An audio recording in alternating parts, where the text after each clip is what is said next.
If you're an investor, either through your 401k or through mutual funds, and you have an S&P 500 mutual fund or ETF, we're going to do a review of your stock holdings. The reason we're doing this is because we don't feel most people have an understanding of how concentrated in a few stocks that the S&P 500 fund is. Um, Many people, if you're in a large company, you probably have very many options in your 401k.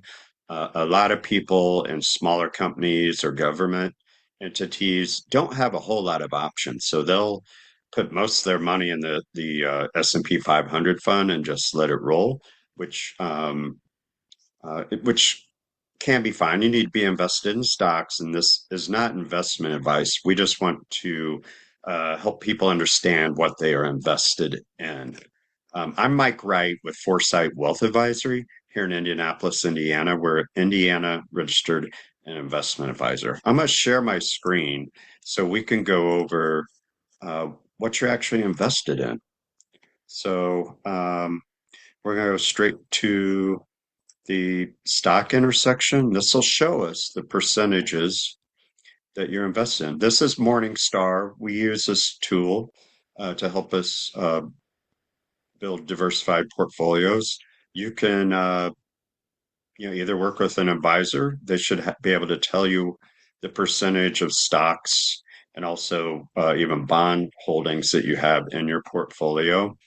Um, so here's our concern. If we go NVIDIA, NVIDIA is 7.84% of your money. So let's say theoretically you're young or whatever, you're 100% in stocks and you're 100% in the S&P 500. Almost 8% of your money is in NVIDIA. NVIDIA is a great company. Uh, make microchips that are fueling AI. They've been around for a very long time and they're growing rapidly.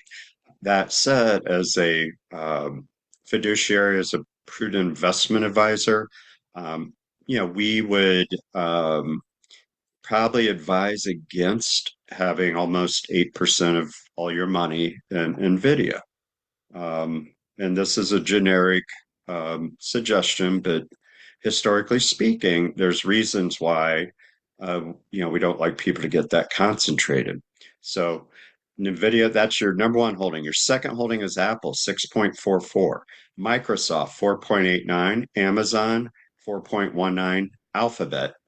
Alphabet is Google, one of their share classes. Broadcom is a chip company, much like NVIDIA. They're helping fuel AI.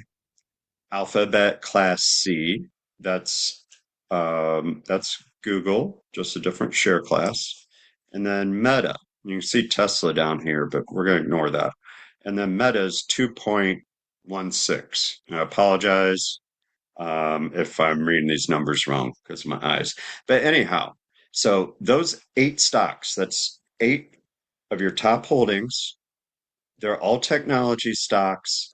That is 35% of the S&P 500, at least in this ETF through Vanguard, which is very reflective of the S&P. It might be a little bit more diversified than the true S&P. So the reason why we are bringing up this point, in 2000, I was an advisor. Many people felt that back then, no load funds weren't they were just becoming popular. And so everyone, if you're at the health club, everybody's talking about their S&P 500 fund because they were running and running and running because of the beginning of the internet stocks and cabling and things like that that fueled the internet. And so there's just this kind of a bubble. But anyhow, in the S&P 500 at one point, and I'm going by memory, so if you're an analyst, I might be a little bit off, but my point is diversification. At one point in time, I believe uh, almost 65% of the fund was in large growth companies, and almost half of it was in technology stocks. And then what happened in 2000 was a crash. And to me, it was not really a market crash. It was a technology stock crash because they had run up so much.